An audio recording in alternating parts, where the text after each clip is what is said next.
From one team on the road on the I-20 route to another, UL Monroe, Bryant Vincent, the Warhawks, they were in Tuscaloosa facing an Alabama team that lost 1 week ago at Florida State. They were not happy, and they started establishing the running game early. Kevin Riley, 22 yards up the middle for Alabama. Then Ty Simpson, a little pitch and catch here. Jeremy Bernard, he takes it in.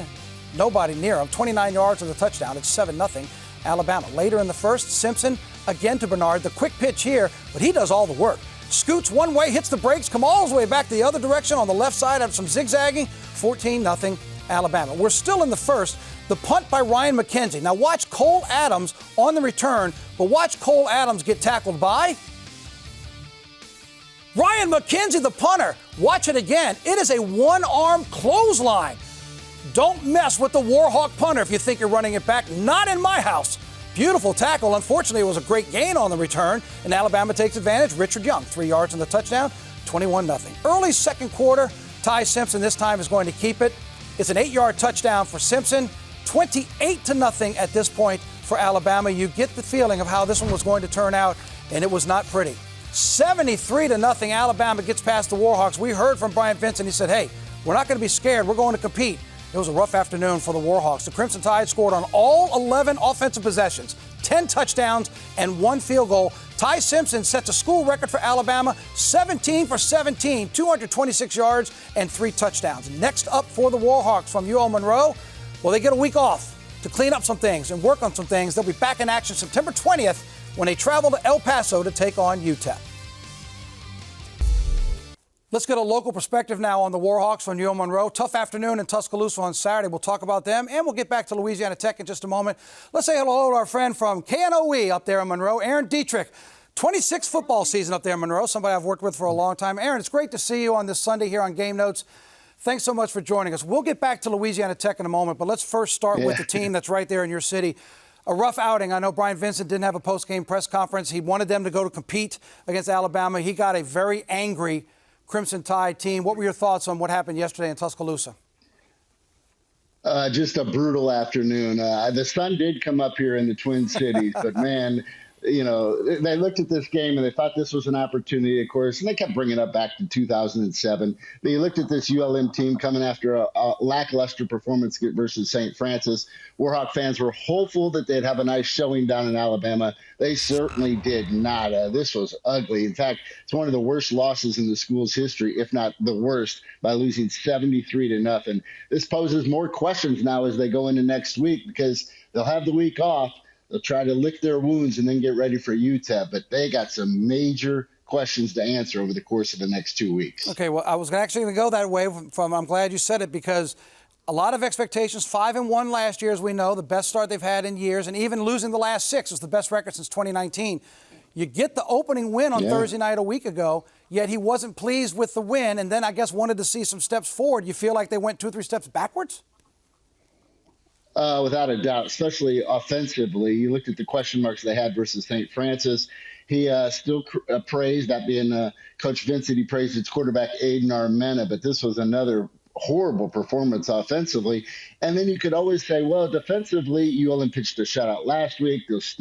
They can ride that, the coattails of the defense from here on out. But you go out, and, of course, Alabama just had their way, literally scoring on every single possession. So there are no positives to take away from this game at Alabama, besides the fact, I guess, you walk out of there with a $1.9 million check.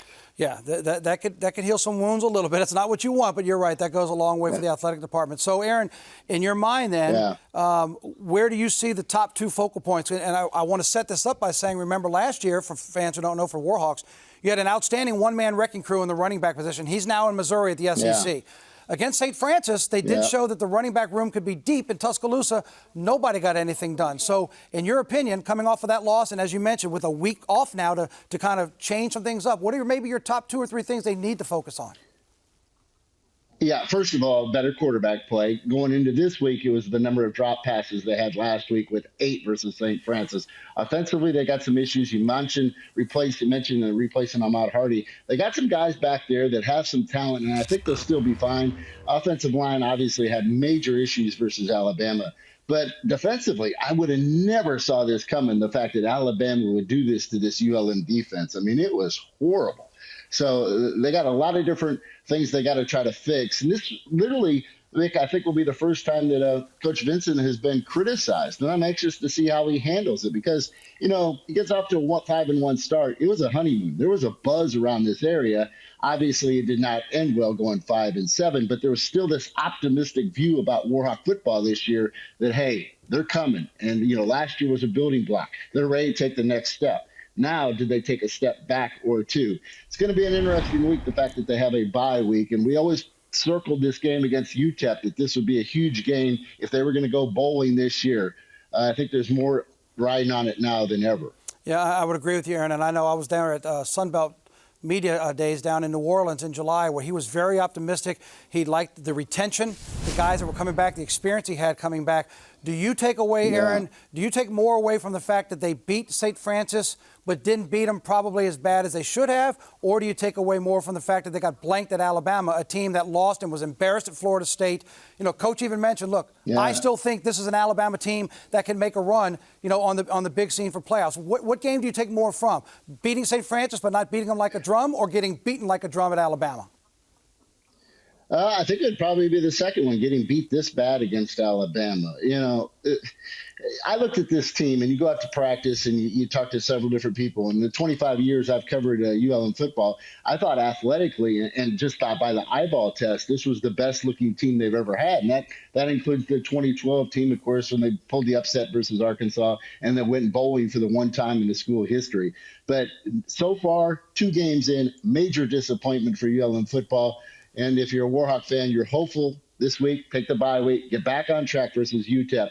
Then you have this game against Arkansas State, a program you have not beat since 2009, but thankfully they're coming to your place. So you have an opportunity to get back on track with 2 wins, but they got a lot of work ahead of them. Yep, and the stage is set. They have a week now, the bye week next week, so they have 2 weeks to get ready to try to turn things around like Aaron's mentioned. Aaron, let's go 30 minutes down the interstate to Ruston and Louisiana Tech in Baton Rouge last night.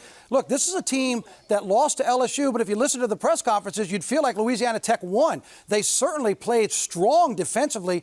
Offensively, Sonny Cumbie had some concerns, but what were your thoughts and your takeaways from the Bulldogs' effort in Tiger Stadium? Well, listen, defensively, I mean, you look at them pitching the shutout last week versus Southeastern, and then you had this matchup versus LSU, and we thought, well, the Tigers will have their way. Defensively, the Bulldogs got a pretty salty unit over there. They continue to get it done. They kept the Dogs in this game. Offensively, now they have all sorts of issues. They had a lackluster performance offensively last week versus Southeastern. You look at the way it started against LSU. They finally get something going there late in the ball game.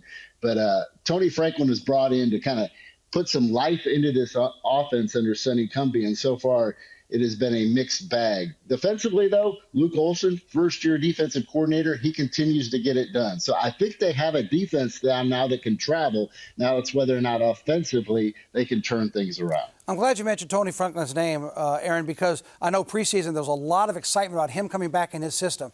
What is it for Bulldog fans they should expect to see from a Tony Franklin offense? What is it that you know about his offense that you're waiting to see develop? Well, you look at Tony Franklin's track record, and it's an exciting brand of football. He's going to throw it around a little bit. His previous stint at Louisiana Tech, they lit it up back in 2012. We haven't seen that so far, and I think it boils down to the quarterback play. Tony Franklin always says he's got to have a quarterback that can run. Trey Kukoc was that guy we thought. They brought him in from Saddleback.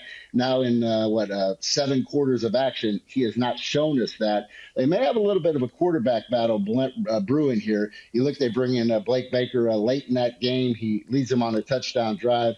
You look at the fact you still have Ethan Bullock that made 10 starts last year. So perhaps they open this quarterback battle up. It was undecided who the quarterback was going to be in terms of announcing it to the public until game day of that Southeastern game. But from practice reports, Trey Kukoc was the guy all the way through training camp. Now we'll have to see where they go moving forward. Yeah, I know it was a tough loss, but Bulldog fans, like you said, especially on the defensive end, they have a lot to be proud of for what they did. Aaron, I can't let you go without completing the I-20 route completely. Let's go 10 more minutes down the road, if you don't mind. A quick touch on Grambling. Look, we know what was going on. I loved Mickey Joseph's comment earlier in the week when he came out and said, look, we know what this game's all about. We're bringing a good band, and they did, brought a good band up there to Columbus, but he knows it's a paycheck and he wanted to come out healthy. But in the second year of Mickey Joseph there at Grambling, what are you seeing so far in expectations for the Tigers?